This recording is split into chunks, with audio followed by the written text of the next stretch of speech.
یەکەم گەڕانەوەمان بۆ ناو مزگەوتی بەهەشت دوای تێکدانی بەنیەتی دروستکردنەوەیەکی باشتر و چاکتر. ئەمە قۆناغی یەکەمە برا بەڕێزەکانم. ئینشاء الله بۆ ڕەمەزان تێکڕای مزگەوت دەکرێتەوە، نوێژی تیا دەکرێت، ئەمیش دەبێتە قۆناغی دوو کە ئینشاء الله ئومێد وایە هەیکەلی هەمووی تەواو بێت و لە هەر هەمووی نوێژ بکرێت بۆ ڕەمەزان. و قۆناغی سێشەوەیە کە بە یەکجاری تەواو بوو ئینشاء الله بە ئاسوودەیی نوێژی و تاعەتی تێدا دەکەین.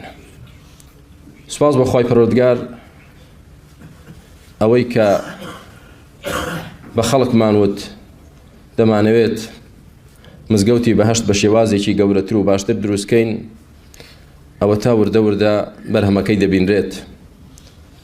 سوپاس بۆ خوای پەروەردگار بەشێکی زۆری جێبەجێ کراوە، ئینشاء الله بەشێکی کەمی ماوە. پەروەردگار نیەتی هەمومان خاڵسکە و یارمەتی هەمومان بدە لەو کەسانە بین کە ماڵەکانی خوای پەروەردگار ئاوەدان دەکەنەوە.